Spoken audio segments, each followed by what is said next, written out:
Natalie Giraldo, soy residente de primer año de Medicina de Urgencias y el día de hoy vamos a continuar con las charlas de soporte vital avanzado, en este caso pues la segunda parte de situaciones especiales. Mi asesor para la charla de hoy fue el doctor Andrés Felipe Tobón, a quien agradezco el acompañamiento que me dio pues para la charla. Entonces esta es la propuesta que les traigo. Vamos a hablar algo de introducción y epidemiología, y las situaciones especiales de las que vamos a hablar es el paro cardíaco en pacientes asmáticos, en intoxicados, embarazadas, en TEP, en COVID-19, y luego de cada tema daremos unas conclusiones. Entonces, iniciamos con el asma.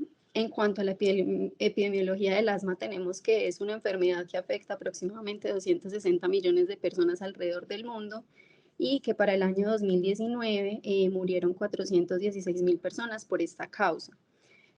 Para el año 2021, el asma pues, y las enfermedades respiratorias crónicas fue la cuarta causa de mortalidad no fetal. Y en el contexto nacional tenemos que tiene una prevalencia aproximadamente del 9%, pero tiene pues un subregistro importante. Y en los últimos años se ha visto un aumento en la prevalencia de esta enfermedad. El mecanismo por el cual tenemos pues que se puede causar un paro cardíaco en el asma es por el aumento de la presión intratorácica y la hiperinsuflación. Entonces, sabemos pues que el asma es una enfermedad en la que hay una obstrucción al flujo de aire, y eso hace que el mismo volumen que ingresa en la inspiración no sea el mismo volumen que salga, aumentando entonces la presión intratorácica.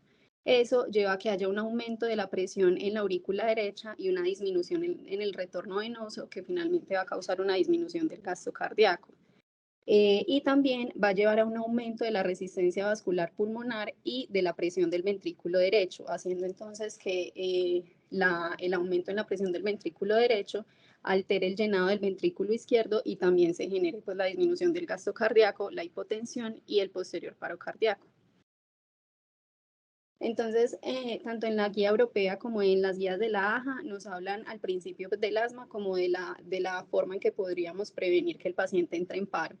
Entonces, en la guía europea nos hablan o nos recomiendan pues como un manejo para estos pacientes. Ellos sugieren que deberíamos asegurar una saturación de oxígeno entre 94 a 98. Deberíamos dar manejo con broncodilatadores, esteroides y unos rayos X de tórax para hacer diagnósticos diferenciales.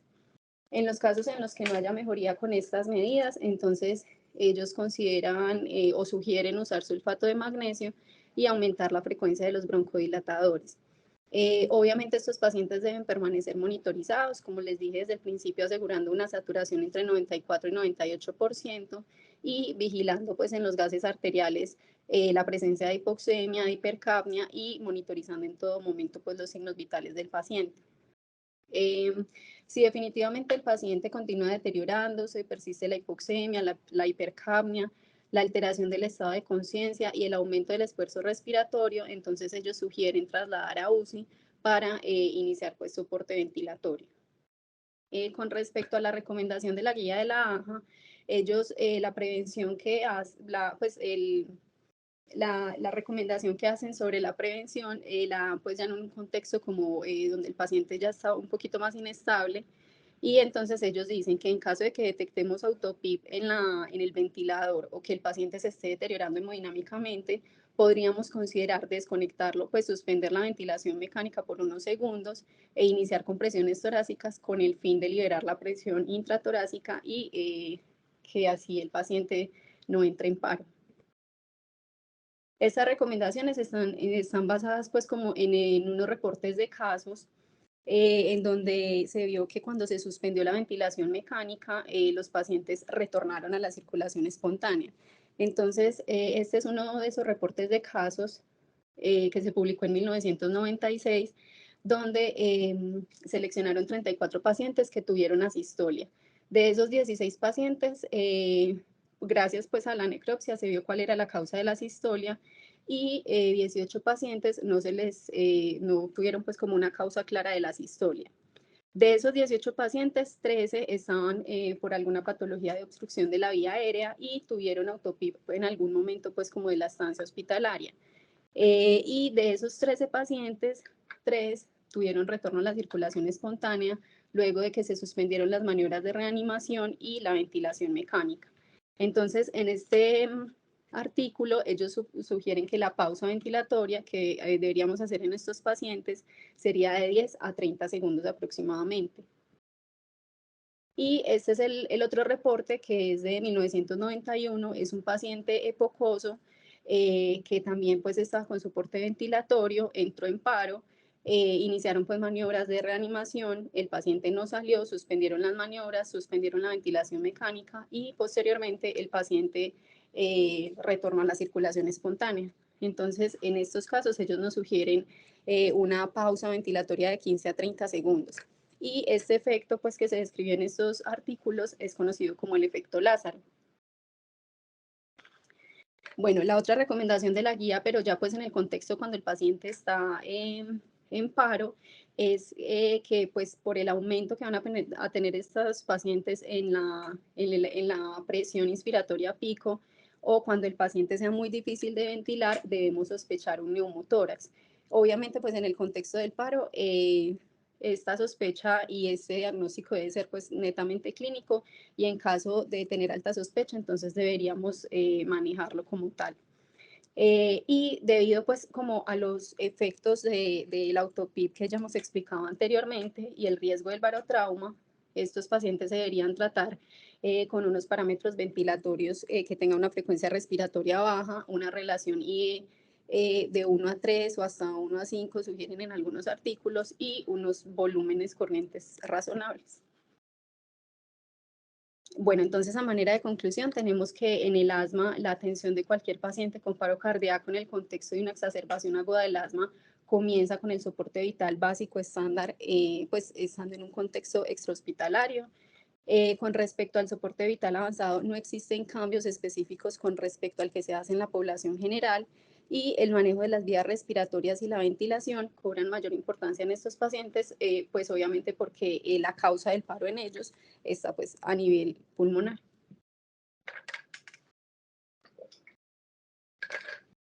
Bueno, el otro escenario es en la paciente gestante.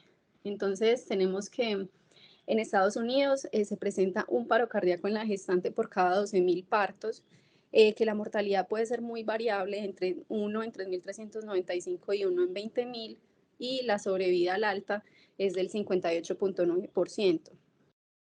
Al contrario pues de lo que creemos, es una condición que viene en aumento, y lo justifican pues o dicen que es como por las opciones de reproducción para mujeres con enfermedades crónicas, porque cada vez vemos mujeres más añosas en embarazo, por el aumento de la obesidad materna y el aumento de los demás riesgos de enfermedad cardiovascular, que hacen que finalmente haya más población con alto riesgo obstétrico y por ende pues más riesgo y que se presentan pues como más,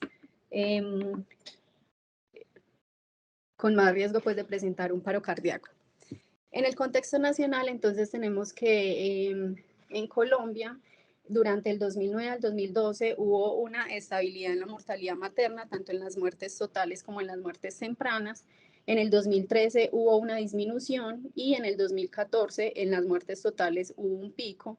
Ya pues se estabilizó más o menos hasta el 2017 y 2018, pero nuevamente en el 2020 hubo un repunte, pues un alza de la mortalidad materna. Esto lo atribuyeron principalmente pues como a la pandemia por la disminución en la atención prenatal que se dio pues a nivel nacional, porque pues obviamente en los programas de control prenatal se detectan muchos factores de riesgo que pueden evitar pues como que la materna desarrolle posteriormente pues en la gestación un paro cardíaco. Y obviamente pues porque ser materna es un factor de riesgo para desarrollar enfermedad grave por COVID-19. Bueno, entonces entender los cambios fisiológicos de la gestación es muy importante, porque pues esto nos va a permitir como entender por qué se usan ciertas maniobras durante la RCP de la gestante. Entonces tenemos que en ellas la vía aérea va a estar un poco más edematizada y los tejidos van a ser muy friables. Va a haber un aumento del gasto cardíaco, un aumento del reflujo gástrico, de la disminución del pH gástrico y un aumento en el riesgo de broncoaspiración. Más o menos a la pues a la 20ª semana de gestación o cuando pues el útero alcanza el nivel umbilical, se empieza a ver una compresión aortocava y a nivel sistémico vamos a ver que va a haber una disminución en la resistencia vascular sistémica, un aumento en el volumen intravascular, una anemia fisiológica y un estado de hipercoagulabilidad. A nivel pulmonar, entonces tenemos que va a haber un aumento de la ventilación minuto, compensando pues la disminución de la función de la capacidad funcional residual, un aumento en el consumo de oxígeno y eso va a generar pues una alcalosis respiratoria compensatoria. En la guía de la AJA del 2015, entonces nos proponen una mnemotecnia que va pues como de la A a la H para recordar cuáles son las causas de paro en el contexto de la gestante. Entonces ellos proponen dentro de la A, pues como todo lo relacionado con complicaciones anestésicas y también incluyen los accidentes, que dentro de ellos está pues como el trauma y el suicidio. Dentro de la B proponen todas las patologías que pueden causar el código rojo, como la atonía uterina, la patología placentaria, la ruptura uterina. Dentro de la C está más que todo, pues como toda la parte cardíaca. Dentro de los medicamentos está pues como lo correspondiente a las drogas, de especial importancia en esta población la oxitocina, el magnesio y los opioides. En la E debemos pensar en el tromboembolismo pulmonar, el embolismo del líquido amniótico, el embolismo aéreo y el evento cerebrovascular. Y dentro de la F pensar pues en fiebre o infección. En la G son las H y T pues, que conocimos en el resto de la población y en la H pensar pues como en la hipertensión, sobre todo pues en el HELP y en el eclampsia. Entonces, en la guía de la AJA nos dividen las recomendaciones del paro cardíaco en materna en tres partes. La planificación y preparación del paro, pues las recomendaciones propiamente en la resucitación y ya en la parte pues como de la cesárea perimortem. Entonces, en esta parte de la planificación y preparación, ellos sugieren que el equipo que atiende un paro cardíaco en la mujer embarazada debe estar formado por neonatólogos, especialistas en medicina de urgencias, anestesiólogos, especialistas en cuidado intensivo y pues obviamente que deben contar con una unidad pues como adecuada para atender el parto. Y la otra recomendación que dan es que debido pues a que es muy poco probable que la gestante salga pues de forma inmediata o haga un retorno a la circulación espontánea de forma rápida, uno debería solicitar los materiales para hacer una cesárea perimortem inmediatamente se detecte el paro cardíaco. Y aquí están listados pues como los materiales básicos que se necesitarían para hacer una cesárea perimortem. Listo, entonces ya la otra recomendación hace parte pues de las recomendaciones propias del paro cardíaco. Dentro de estas recomendaciones está pues como dar una RCP de alta calidad y la liberación aortocava en las pacientes pues que tienen una gestacional mayor a 20 semanas o que pues el fondo uterino se les palpa a nivel umbilical. Entonces, uno de los soportes pues como de estas recomendaciones es este estudio que se llevó a cabo en Tokio. Es un estudio pues con muy poquitas participantes, pero es un estudio pues que permite como verificar pues que efectivamente si hay una compresión en estas pacientes. Entonces ellos evaluaron 10 pacientes embarazadas y 10 pacientes no embarazadas y midieron el volumen tanto de la aorta como de la cava en varias angulaciones de la paciente. Entonces lo primero que concluyeron fue que las pacientes embarazadas en supino efectivamente tenían una disminución del volumen de la vena cava con respecto a las pacientes no embarazadas, pero eso no fue así con respecto al volumen de la aorta. Entonces ellos sugieren que más que una compresión aortocava, es una compresión simplemente de la cava y que el útero no comprime tanto la aorta, sino que simplemente la va a desplazar. Luego entonces empezaron a hacer pues como ciertas angulaciones en las pacientes, a ponerlas a 15, 30 y 45 grados y empezaron a medir el volumen también en estas posiciones. Entonces lo que detectaron fue que cuando las pacientes estaban entre 0 y 15 grados, el volumen de la cava pues no iba a ser como, no iba a cambiar de forma importante con respecto a las pacientes no embarazadas, pero ya cuando empezaban a girarlas pues como a 30 grados, ya sí se empezó a ver un cambio importante en el volumen.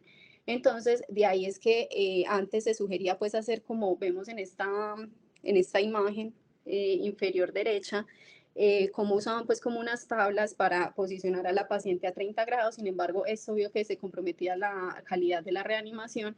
Entonces finalmente hoy en día lo que se sugiere es hacer el desplazamiento ya sea bimanual o con una sola mano del útero para descomprimir la cava. Las otras recomendaciones que dan, entonces es que como ya lo vimos pues por su baja reserva pulmonar, entonces debería ser en estas pacientes la vía aérea y la oxigenación una prioridad. Y en los casos en que la materna pues alcance a estar con monitoreo fetal, ese monitoreo se debería retirar porque puede intervenir pues con la reanimación, los procesos de reanimación de la paciente. Bueno, y ya con respecto entonces a la cesárea perimortem, lo que ellos nos proponen es que siempre que el útero esté a nivel umbilical o superior a él, siempre se debería hacer una cesárea perimortem sin importar la viabilidad fetal o la gestacional. Entonces, en estos casos, pues es importante resaltar que estamos como, pues lo que debe ser la prioridad en ese momento para nosotros es salvar la vida de la madre y no pues la del feto. Y la última pues, recomendación que dan con respecto a esto es que si definitivamente vemos que el pronóstico de la madre es muy malo y que a pesar de todo lo que hagamos no va a sobrevivir, no deberíamos esperar pues los 4 minutos para iniciar la cesárea perimortem, sino que deberíamos tomar la decisión inmediatamente, sepamos que definitivamente la paciente no va a sobrevivir. Entonces, estos estudios son algunos de los estudios que soportan estas recomendaciones. Entonces, este es un estudio que se realizó entre 1980 y 2010 y recogió 94 casos. Y lo que buscaba era mirar cuáles variables son las que impactan en la sobrevida materna y neonatal. Ellos entonces finalmente lo que vieron fue que las únicas variables que impactaban para la sobrevida materna era el lugar donde se presentaba el paro cardíaco, o sea, que las pacientes que presentaban el paro cardíaco en el hospital sobrevivían más y que se hiciera la cesárea perimortem en menos de 15 minutos. De resto, ninguna otra, pues ni la edad gestacional, ni el tipo de ritmo, ni, pues, ni ninguna otra variable pues impactó como en la sobrevida de estas pacientes. Y en este estudio, el 54,3% de las madres sobrevivieron al alta hospitalaria. En cuanto a los neonatos, en este mismo estudio, ellos encontraron que solamente el lugar en donde se presentó el paro fue lo que impactó, pues, como la sobrevida en ellos. Fue como la única variable que encontraron con significancia estadística. Es decir, los neonatos cuyas madres tuvieron el paro en el hospital sobrevivieron más que los que tenían, pues, el paro en la casa. Y los tiempos medios desde el paro hasta la cesárea perimortem fue de 14 minutos para los neonatos que sobrevivieron y de 22 minutos para los neonatos que no sobrevivieron. Este es un estudio similar, pero pues un poquito más reciente, publicado en el 2017, que se llevó a cabo en el Reino Unido. Entonces, básicamente ellos mostraron pues, o reforzaron pues, lo que se mostró en el estudio anterior, que la sobrevida va a ser, pues, va a ser o va a depender mucho del lugar donde se presente el paro. Como vemos aquí en esta tabla, la mayoría de las madres que sobrevivieron fueron las que presentaron el paro cardíaco en el hospital, mientras que las que presentaron pues el paro cardíaco en la casa tuvieron una alta mortalidad. En esta tabla nos muestran entonces cuánto fue el tiempo en minutos que transcurrió entre el inicio del paro cardíaco y pues hasta que se hizo la cesárea perimortem. Y ellos, con una diferencia estadísticamente significativa, vieron que las madres que sobrevivieron tuvieron un tiempo de 3 minutos, mientras que las madres que no sobrevivieron tenían un tiempo de 12 minutos. Entonces, justificando pues aún más la idea que la cesárea perimortem sí se debe hacer lo más rápido que se pueda. Y esta última tabla, entonces, nos habla pues como del sitio donde se hizo la cesárea perimortem, porque en este estudio muchas pacientes pues no se les pudo hacer la cesárea perimortem en el lugar donde presentaron el paro, porque lo presentaron o en la puerta del hospital o lo presentaron en la casa, entonces obviamente las tenían que trasladar hasta un hospital o simplemente retornaron a la circulación espontánea, entonces finalmente decidieron trasladarlas a cirugía. Pero entonces vemos que a las pacientes que no se trasladó sobrevivieron más que las pacientes que sí fueron trasladadas a otro sitio para hacer la cesárea. Bueno, y con respecto a la última recomendación, entonces, que nos da la guía, que nos propone pues como el tiempo en que realmente se debe hacer la cesárea perimortem es a los 5 minutos de haber iniciado las maniobras pues de reanimación. Este estudio entonces precisamente lo que buscaba era ver cuál era la tasa de supervivencia libre de lesiones, tanto maternas como neonatales, y lo que se vio fue que en el caso pues de los neonatos, que es esta tabla que vemos acá, a los 26 minutos hay una probabilidad del 50% de sobrevivir sin lesiones. Y el resultado en las maternas fue muy similar, no fue a los 26 minutos, sino a los 25 minutos. Y por último, en el escenario de las gestantes, este es el algoritmo pues, que nos propone la guía, en donde básicamente pues, lo diferente que tenemos que hacer con respecto a la población general es hacer pues como la lateralización del útero que ya se explicó previamente, retirar el monitoreo fetal en caso de que lo tenga y prepararse para la cesárea perimortem. Entonces, en las conclusiones de las gestantes tenemos que la cesárea perimortem es la piedra angular del tratamiento y que a mayor tiempo entre el paro cardíaco y la cesárea, menor posibilidad hay de sobrevivir tanto para la madre como para el feto. Las medidas de reanimación van encaminadas a la sobrevida de la madre y no a la del bebé, independientemente de la viabilidad fetal. Recordar nuevamente la importancia de la lateralización del útero para la descompresión de la vena cava y en estas pacientes, una vez más, el manejo de la vía respiratoria y de la ventilación cobran importancia por los cambios fisiológicos que se explicaron anteriormente. Listo, entonces ya en el escenario del TEP tenemos que en Estados Unidos la mortalidad anual por esta enfermedad es de 100.000 y en Europa es de 300.000. La mayoría de las muertes relacionadas con tromboembolismo se debieron pues a una embolia pulmonar adquirida en el hospital y la mayoría se diagnosticaron antes de la muerte. Y el paro cardíaco extrahospitalario, pues los pacientes que tuvieron paro cardíaco extrahospitalario, el 2 a 7% tenían TEP. Entonces, el mecanismo por el que se produce el paro cardíaco pues, en el contexto del TEP es porque va a haber un aumento de la poscarga en el ventrículo derecho que va a llevar a una dilatación, a una insuficiencia, a una insuficiencia ventricular y eso va a hacer que aumente la tensión pues, de las paredes, llevando a desencadenar pues, una activación neurohormonal y una inflamación del miocardio y eso a su vez aumenta la demanda de oxígeno y genera una lesión hipóxica. Todo esto va a llevar a una disminución en la contractilidad, una disminución en el gasto cardíaco, en la presión arterial sistémica, en la perfusión coronaria y en una disminución en la entrega de oxígeno, que va a terminar en un choque obstructivo y finalmente la muerte del paciente, pues si no se interviene a tiempo. Entonces, dentro de las recomendaciones que nos da la guía, en el paciente pues con paro en el contexto de TEP, dice que se puede usar ya sea la trombolisis, la embolectomía quirúrgica o la embolectomía mecánica como tratamientos pues, en estos casos de emergencia. Eso cuando tenemos el diagnóstico confirmado de TEP. Sin embargo, cuando sospechamos que es TEP, solamente recomiendan o sugieren que se podría llevar a cabo la trombolisis. Bueno, entonces esto es como un resumen de los estudios que se han hecho pues como a lo largo del tiempo y que han evaluado la fibrinolisis en paro cardíaco en TEP. Y como vemos, la mayoría de los estudios lo que evalúan es la supervivencia, el retorno a la circulación espontánea y los desenlaces neurológicos.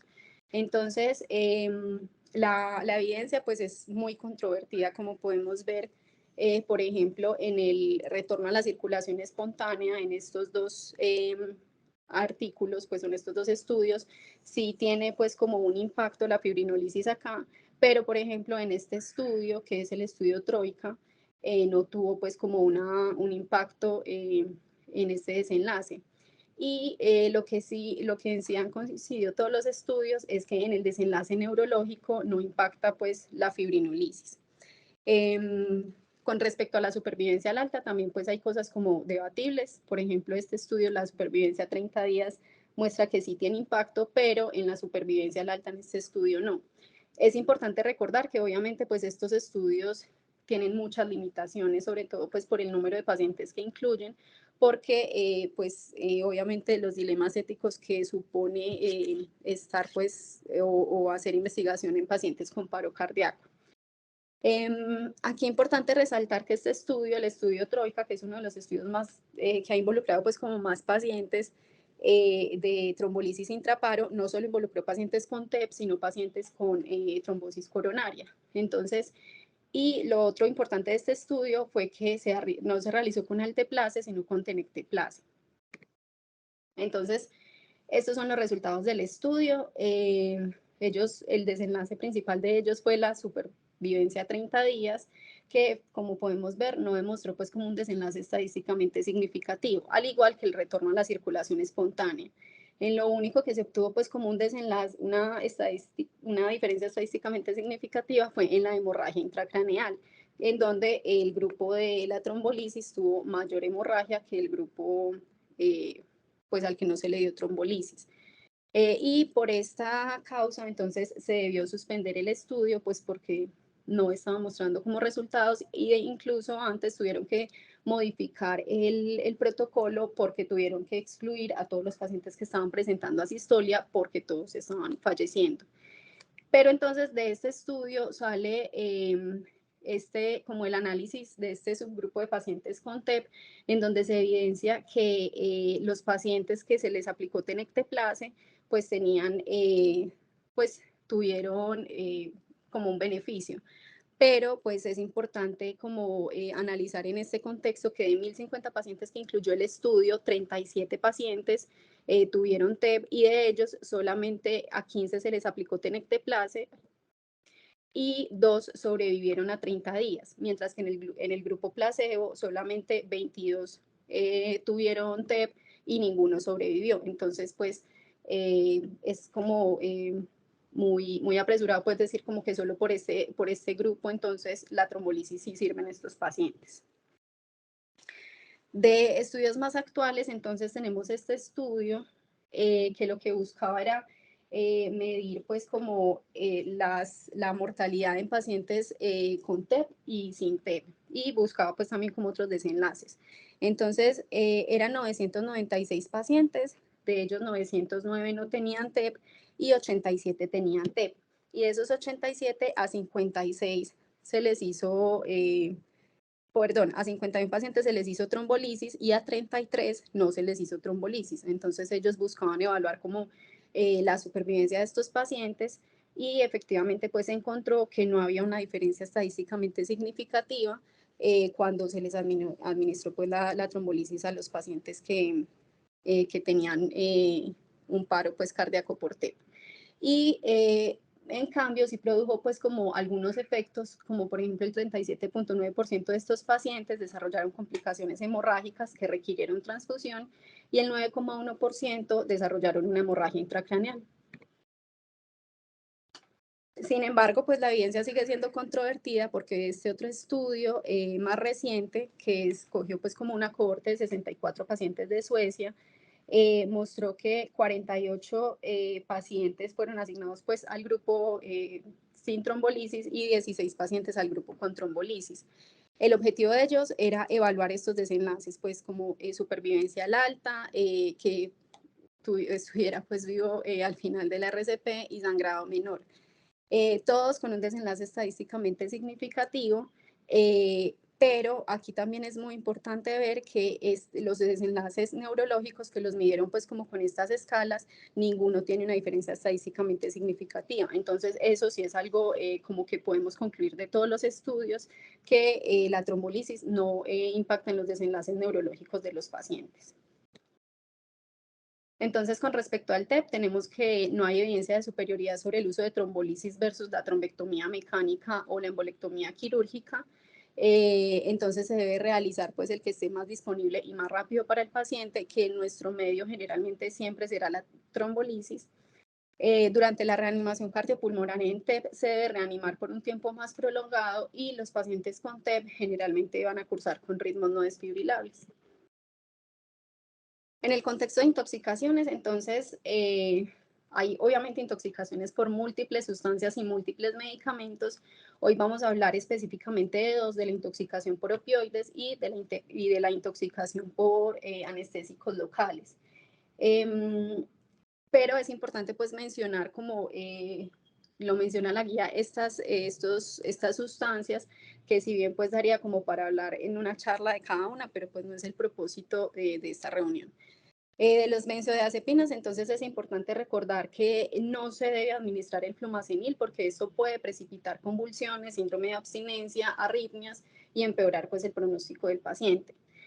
Con los betabloqueadores y calcioantagonistas, entonces sugieren el uso de insulina a altas dosis, de glucagón y calcio, y si con estas medidas no es suficiente, se han reportado estudios pues, de éxito con la terapia ECMO.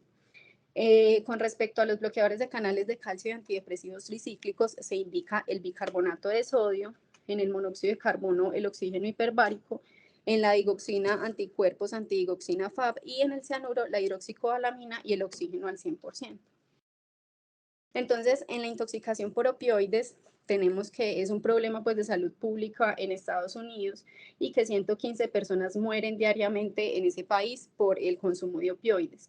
La población más afectada es la población económicamente activa, que es entre 25 y 65 años, y entre 2017 a 2018 fallecieron 9 a 9.9% de consumidores. En el contexto colombiano tenemos que entre 2013 y 2020 se reportaron 28.541 personas que usaron sustancias psicoactivas al momento de su muerte. La mayoría de las reportadas fueron alcohol, cocaína y marihuana. Y el uso recreativo pues, de la morfina y el tramadol generaron 37 y 19 casos de muerte a nivel nacional respectivamente. Algo pues como importante a recalcar aquí es que el fentanilo ya empieza a aparecer en el panorama nuestro como causa de muerte por el uso recreativo de este, que en este estudio se reportaron 5 muertes asociadas a este medicamento. Entonces, el mecanismo por el cual el paro cardíaco genera, el mecanismo por el cual la sobredosis o la intoxicación con opioides genera paro cardíaco es por la acción que tienen los opioides sobre los receptores mu2, que son los encargados como de la mayoría de los efectos adversos pues, de los opioides. Obviamente ellos van a actuar sobre otros receptores, los receptores épsilon, los receptores kappa, pero el principal involucrado en el paro cardíaco es los efectos del receptor mu. Entonces, en la guía nos hablan de, pues como en el caso del paciente, pues con intoxicación por opioides, ellos recomiendan entonces iniciar pues como una RCP con, pues de alta calidad sin administrar naloxona, porque ellos pues dicen que la naloxona no tiene evidencia en el uso de pacientes con paro cardíaco e intoxicación por opioides.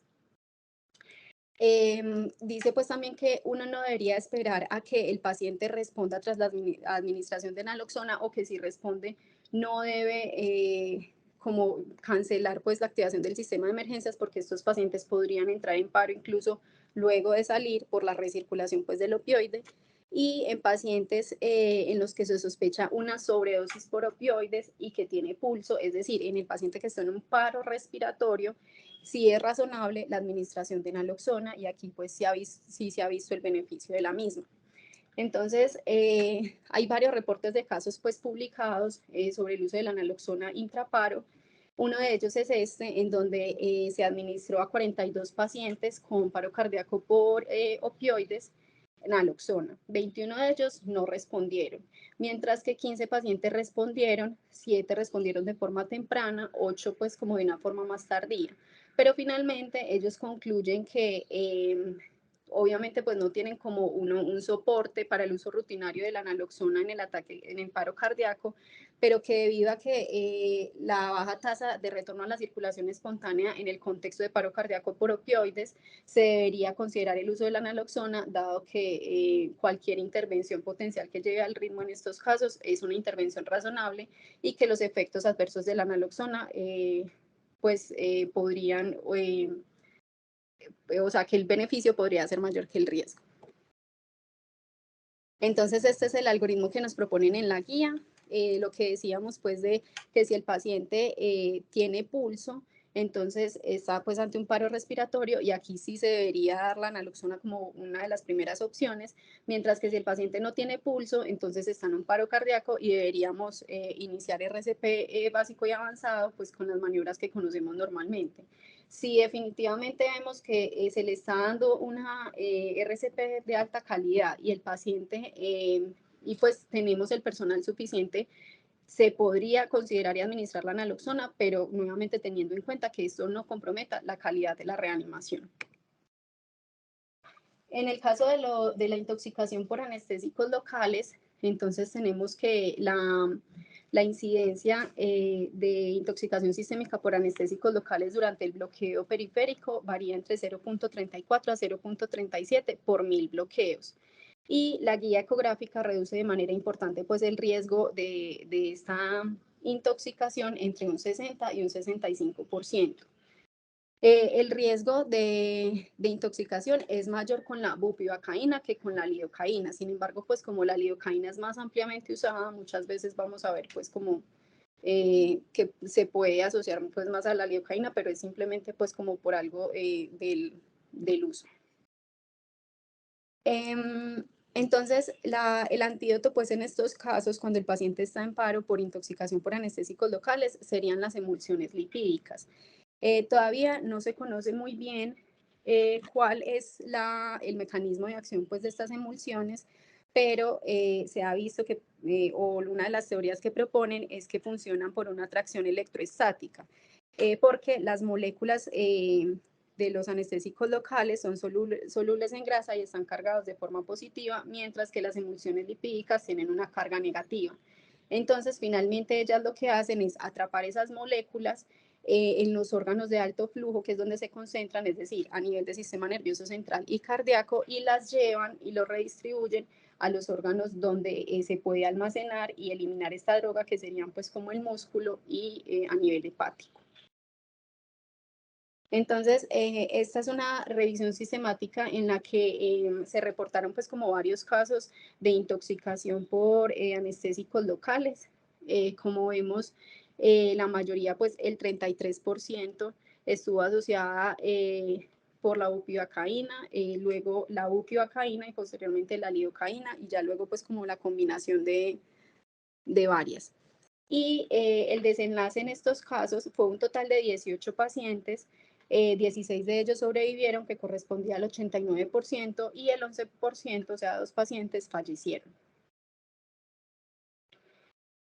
Dentro de las otras intoxicaciones, entonces tenemos que puede darse también por sedantes hipnóticos, por los beta bloqueadores, los bloqueadores de canales de calcio y los antidepresivos tricíclicos.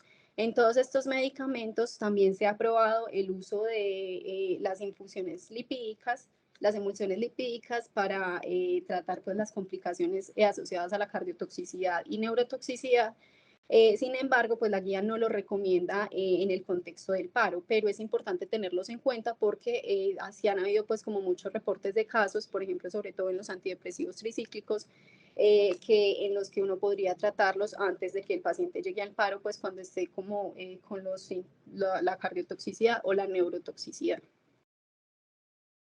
Entonces, en conclusión, con respecto a las intoxicaciones, como les venía diciendo, a pesar de que las emulsiones lipídicas no están aún recomendadas como antídoto en el paro cardíaco por estas otras sustancias, es importante tenerlas en cuenta porque, por ejemplo, en la intoxicación por antidepresivos tricíclicos sí está indicado en el escenario de toxicidad neurológica o cardíaca que estas condiciones muchas veces preceden el paro. Y el paciente con paro cardíaco por sobredosis de opioides, la prioridad siempre deberá ser darle una RCP de alta calidad antes que administrarle la naloxona. Y en el paro cardíaco por benzodiazepinas, entonces pues el flumazenil está contraindicado. Bueno, ya hablando pues como un poquito de COVID-19, es muy importante tener en cuenta pues como la voluntad anticipada del paciente, pues establecerla una vez llega al servicio para no pues llegar a hacer como procedimientos innecesarios, siempre identificar al paciente que se está deteriorando y pues si es indicado aumentar pues como o hacer intervenciones que puedan evitar que llegue al paro Si definitivamente entonces el paciente entra en paro, debo activar el sistema de emergencias e involucrar a la menor cantidad de personas posibles en la reanimación. Si alguien tiene N95, entonces puede iniciar las compresiones y las ventilaciones 32, pues en caso de que el paciente esté intubado.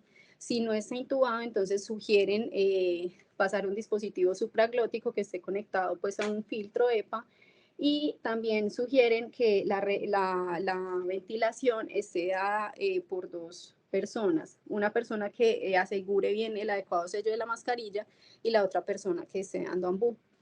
La intubación en estos casos se recomienda con la persona con mayor experiencia, idealmente bajo videolaringoscopio, y sugieren detener las compresiones para aumentar la posibilidad de éxito de intubación en el primer intento. Y el resto ya se continúa pues como el manejo de paro cardíaco convencional.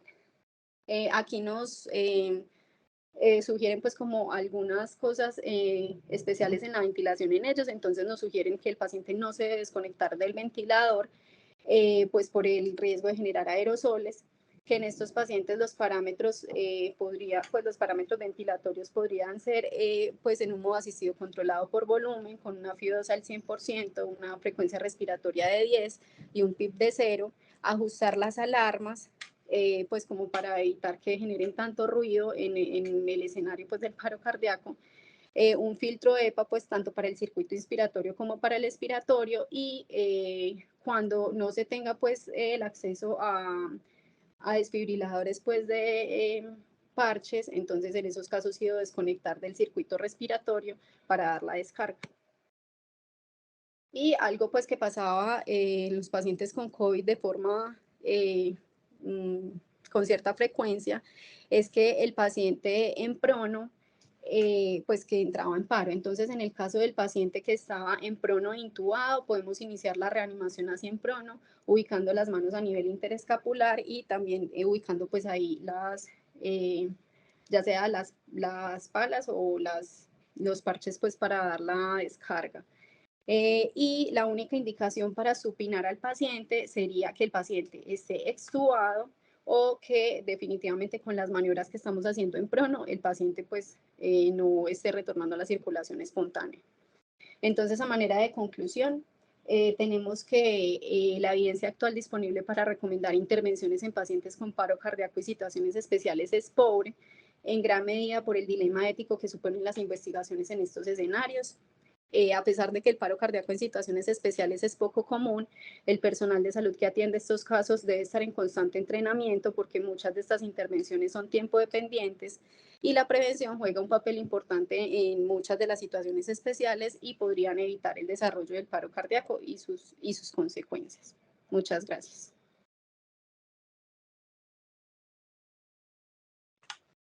Muchas gracias, doctora Natalia, por la presentación. Entonces, iniciamos el espacio de la discusión.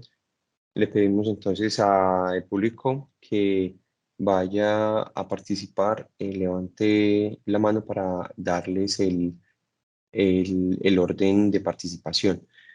Bueno, mientras se van animando, yo quisiera pues nuevamente agradecerle por la presentación y voy a hacer una pregunta relacionada con el paro en asma fatal o casi fatal. Pues de hecho son una observación y varias preguntas.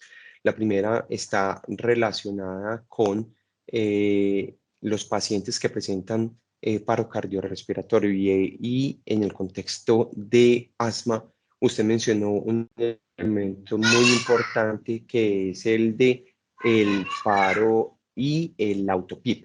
¿Qué otros elementos, además de el contexto del autopip, deben ser tenidos en cuenta en la reanimación del paciente para optimizar la misma? Es decir, ¿qué otras condiciones pueden estar presentes en ese contexto? Muchas gracias, doctora. Pues tener en cuenta pues que lo que mencionábamos, que por el aumento de las presiones también hay que descartar que pues no tenga un neumotórax o un barotrauma o pues cualquier otra lesión que me pudiera estar inestabilizando al paciente. No sé si respondí la pregunta.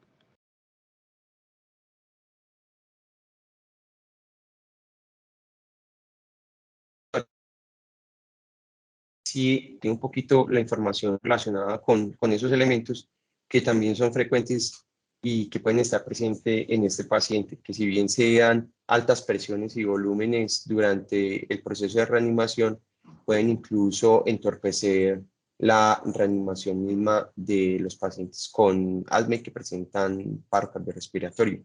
Y otra pregunta adicional, ¿qué mención podría hacerse acerca de la terbutalina y la adrenalina en la reanimación en este contexto de asma? Muchas gracias. Pues o sea, el uso de terbutalina y adrenalina, pues como para el paciente en asma, no encontré pues como bibliografía en estos casos. Lo que sí recomendaban, por ejemplo, las guías europeas es que sí se podría usar, pero eso lo sugerían pues en el contexto de pacientes, pues cuando están hablando como de la prevención, pero en el contexto del paro como tal, no encontré pues como bibliografía que sugiriera esto. Perfecto, muchas gracias, doctora. Veo dos manos levantadas, doctor Juan Manuel Robledo y el doctor Daniel Escobar. Adelante. Buenos días, ¿ahí me están escuchando? ¿Me escuchan bien? Se escucha muy lejos. Un poquitico, ahí mejor. Sí, ahí mejoró. Listo. Bueno, muchas gracias por la charla, Natalie, muy buena, muy completa.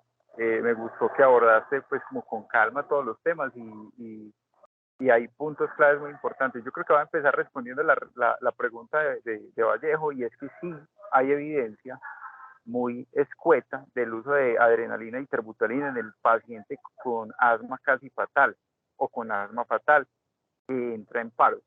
Y de hecho es como el único escenario en el que se recomiendan estos dos medicamentos en asma. Se recomienda terbutolina intravenosa e igualmente adrenalina intravenosa, una de las dos, pero no ambas, como broncodilatadores. Y realmente la causa más frecuente de muerte en el paciente pues de paro, en el paciente con asma, es una cosa que se llama el stack lung, que es como el pulmón estancado. Y eso solamente responde en el paciente intubado a la desconexión del circuito, o sea, a permitir que el paciente pueda exhalar, y en el paciente que no está intubado a los broncodilatadores. No hay ninguna otra medida. Entonces, pues realmente lo que hace uno son las medidas básicas de reanimación, pues, o medidas de reanimación básica y avanzada, normalitas, como en cualquier otra persona, y esperar que los medicamentos hagan efecto. En este caso, pues la adrenalina, porque la mayor parte, su mayor proporción son paros con ritmos no desfibrilables. Yo tenía una pregunta, pues realmente es que me surgieron varias. Una de ellas es con respecto a la cesárea perimortem. Dijiste que actualmente se recomienda que no se espere, sino que toda paciente embarazada que entre en paro, de entrada, hacer la cesárea perimortem, si el útero está por encima del ombligo o si la gestación es mayor de 20 semanas, que eso es como la indicación de que la cesárea perimortem tenga algún beneficio. ¿Por qué crees que sucede esto? Uno. Y dos, vos te sentirías en capacidad de hacer una cesárea perimortem. Bueno, con respecto a lo primero que dices, eso de hacerlo pues como antes de los 5 minutos es en los casos en los que uno vea pues como que definitivamente la madre no va a salir del paro. Yo obviamente no me sentiría en la capacidad pues de realizar una cesárea perimortem, pero por eso precisamente sugieren que el equipo que atienda el paro debe estar integrado pues por un obstetra, un neonatólogo, un urgenciólogo, un intensivista y un anestesiólogo. ¿Y cuál era la otra pregunta, perdón? No, eran esas dos, pero entonces, ¿uno cómo sabe que la paciente no va a salir del paro si no arrancó maniobras de reanimación? O por la causa del paro, si tú crees que no va a salir del paro, o sea, ¿qué cosas te indicarían a ti que no va a salir del paro fácilmente y que evidentemente necesita una cesárea perimortem? Esta pregunta me surge porque una de de los ítems de la mnemotecnia son las complicaciones anestésicas, y en ellas entonces están las intoxicaciones. Dentro de las intoxicaciones está la intoxicación por opioides y la intoxicación por anestésicos locales, que vos trataste muy bien. De hecho, la más frecuente intoxicación en las embarazadas es la intoxicación por anestésicos locales. De hecho, la intoxicación por anestésicos locales se empezó a documentar fue en embarazadas que les ponían anestesia regional. Entonces, en ese orden de ideas, en el periparo, esa paciente, por ejemplo, yo esperaría que me responda a las emulsiones lipídicas, o de entrada hago la cesárea perimortem.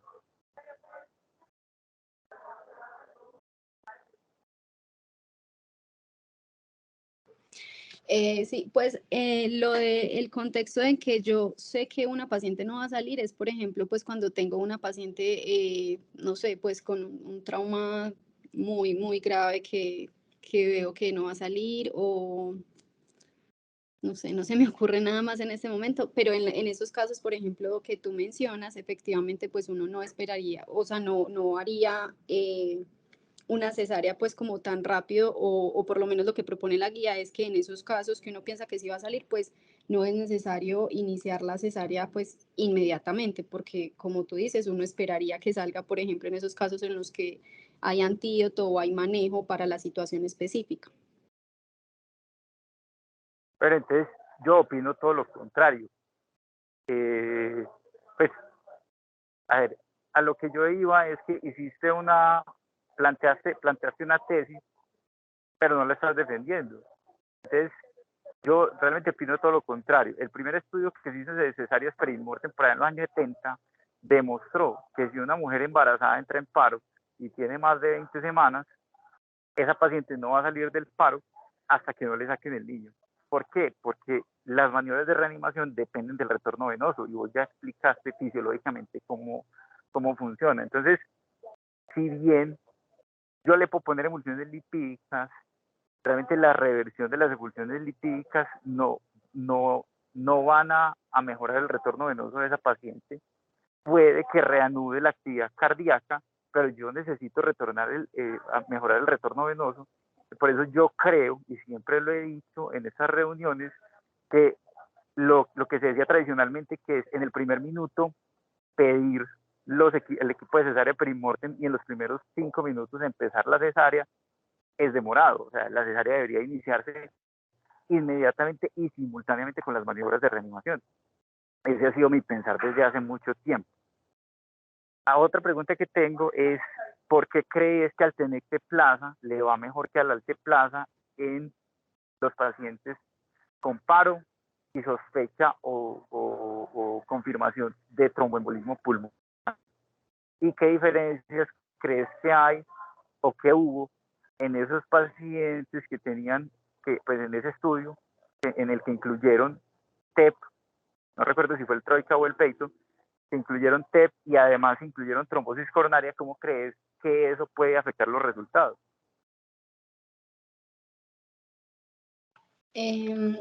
Bueno, pues no sé si, porque, o sea, en el estudio Troika, que fue el que expuse, a los pacientes no les fue bien con tenecteplase, que era el estudio que estaban evaluando ahí. Pero hubo un momento en que dijiste que algunos con tenecteplase les fue discretamente mejor, y hay otros estudios que es con alteplase, ¿cierto? De hecho, la guía recomienda el uso de alteplase. Entonces, Sí. yo quiero que me digas si sabes cuál es la diferencia, o por qué hay diferencia en estos dos medicamentos, o por qué se selecciona tenecteplase específicamente para este contexto. Bueno, lo que mencioné como sobre pues en el TEP específicamente que les pudo haber ido mejor fue sí, pues precisamente en el Troika, pero pues fue pues como la cantidad de pacientes, que eran 37 pacientes, solamente a 2 se les aplicó tenecteplase a 15 se les aplicó tenecteplase, pero solo 2 sobrevivieron, en cambio en el grupo placebo no sobrevivió nadie. Con respecto entonces a la pregunta de por qué creo que les pudo haber ido mejor, entonces pues el tenecteplase tiene pues como unas modificaciones farmacológicas con respecto al alteplase que lo hace pues como más selectivo, pero no sabría decirte pues como específicamente cuáles, y ahí estaría pues como de por qué puede que le vaya mejor como a estos pacientes. En realidad la respuesta es esa. La respuesta es que el tenecteplase primero no necesita una infusión continua porque no tiene primero más fibrinoselectividad y permanece más tiempo en la sangre. Si tú pones un bolo de alteplase en un paciente, por más grande que sea el bolo, a los 15 minutos esa cantidad de alteplase ya ha desaparecido. Entonces, ese trombo de fibrina no va a desaparecer fácilmente. De hecho, hay varios reportes, yo los revisé porque una vez tuvimos un evento adverso en el que se le administró toda la dosis de alteplasa a un paciente con ACV, toda en bolo, no fue 10% en bolo y el resto no, fue toda en bolo, y a ese paciente no le pasó nada. Entonces estuvimos revisando la literatura y resulta que realmente si aumentan las tasas de sangrado pueden aumentar, pero lo que pasa más frecuentemente es que sea inefectivo. ¿Por qué inefectivo? Porque el alteplasa es una molécula endógena que es catabolizada en el plasma y no dura más de 15 minutos. Entonces esa es la razón por la cual en paro probablemente la mejor molécula para utilizar sea el tenecteplasa. Sin embargo, hay muy poquitos estudios. Yo la verdad no entiendo por qué se sigue recomendando el alteplasa como primera opción en TEP con paro, cuando los estudios que se han hecho son con tenecteplasa. Yo creo que es por miedo al sangrado, pero realmente hay estudios de seguridad muy importantes en otros contextos que nos permitirían utilizar el tenecteplasa como una muy buena opción en estos pacientes. Entonces, pues esa es como mi creencia. Y finalmente, en intoxicaciones, yo sé que hablaste largo y tendido de por qué no el uso de naloxona. ¿Cuál crees que es el propósito de la naloxona en el paciente con intoxicación por opioides? Pero en el contexto del paro cardíaco. En el contexto del paro respiratorio. Pues no, ahí en ese caso sí estaría absolutamente pues indicado, obviamente, porque ahí sí ha demostrado que puede revertir pues como la acción de los opioides. Pero ¿cuál es el De- propósito? ¿Para qué lo ponemos? pues para revertir la acción de los ¿Para opioides y qué que el revertir? paciente ¿Para no progrese pues a paro cardíaco. Entonces, cambio la pregunta. ¿Por qué hace paro un paciente con intoxicación por opioides?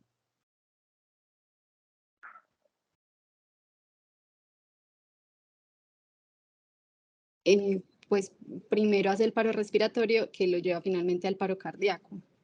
Correcto. Entonces, nosotros utilizamos la naloxona para evitar la intubación. ¿Listo? O sea, para despertar al paciente y que arranque a respirar por sí solo. Si tú intubas a un paciente, no tiene ya ningún sentido que tú pongas naloxona, porque realmente el efecto vasopléjico sí puede permanecer, pero el efecto vasopléjico no es tan profundo como el efecto en el centro respiratorio. Entonces es para el manejo de la falla respiratoria.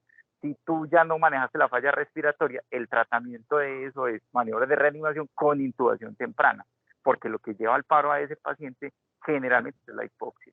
Si a ti te han llegado esos pacientes llegan morados y saturando 50, sin respirar. Entonces tú lo que haces es asistirle la respiración. Incluso si tú ya lo intubaste, realmente el propósito de la naloxona ya se perdió.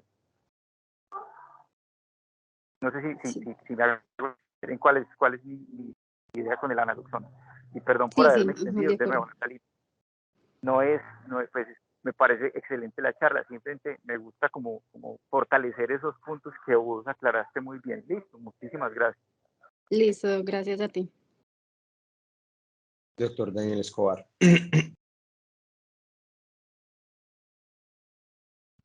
Listo, buenos días, ahí me escuchan. Sí, ahí estamos escuchando. Listo, no. Nati, muchas gracias pues, como por la charla y solamente como dos cositas. La primera, también como muy de la mano con lo que está hablando profe Robledo ahora con el contexto de la embarazada, y es que va pues como muy de la mano de los análisis que nos estabas mostrando, de la relación pues que va con la toma oportuna pues de decisiones y la realización pues de la cesárea perimortem. Es verdad que cuando uno mira pues como lo de las series, la tasa de supervivencia pues que pueden tener estos pacientes es exageradamente baja. En realidad uno es como muy curioso lo que siempre dice, pues va primero la materna y luego el feto, pero en este tipo de circunstancias uno lo que tiene claro es que ese tiempo es sobre todo benéfico pues como para el feto y que tratamos de utilizarlo pues como para sacar a la materna del paro, teniendo en cuenta que normalmente pues las tasas de supervivencia que han mostrado ahí son inferiores incluso hasta el 7%, o sea, fuera de que es muy raro el escenario de una materna en paro, de por sí las pocas que te puedan llegar a tocar en la vida, pues es muy poquita la que va a poder tener pues como salida retorno a circulación espontánea y que fuera de eso pueda estar pues como funcional digamos a posteriori, porque pues muchas veces también nos quedamos con retorno de circulación y luego a la salida del paciente pues vemos que finalmente no ocurre ni siquiera eso, mueren en la misma hospitalización. Entonces sí, siempre es como va como muy de la mano que cuando se active pues un código azul, un código de reanimación pues como con este tipo de pacientes, inmediatamente pues esté llamando para el equipo de obstetricia si se tiene disponible o si se tiene el entrenamiento pues para realizar la técnica, que en realidad pues creo yo que no lo tenemos. De pronto alguien pues puede tener el entrenamiento, pero lo normal es que no se tenga tampoco la pericia pues, de las habilidades quirúrgicas, incluso hasta en lo más mínimo. Entonces también pues podemos tener una limitante, pero si tiene el equipo de respuesta pues creemos los obstetras como ocurren ciertas clínicas, pues se podría hacer como uso de ellos. Y que también va de lo mismo con todo esto pues que venías hablando de la parte de las intoxicaciones, que también pues la tasa de supervivencia pues puede ser muy baja y finalmente uno lo que tiene que pegarse sobre todo en la parte de prevención, de entender como tú mencionabas cuáles son los medicamentos que están más relacionados con la parte de toxicidad, saberlos utilizar, que de igual forma si se sepan utilizar es verdad, existe el error humano pues si se puede ir todo para abajo por cualquier error o por cualquier inasistencia pues que tenga uno como con ellos.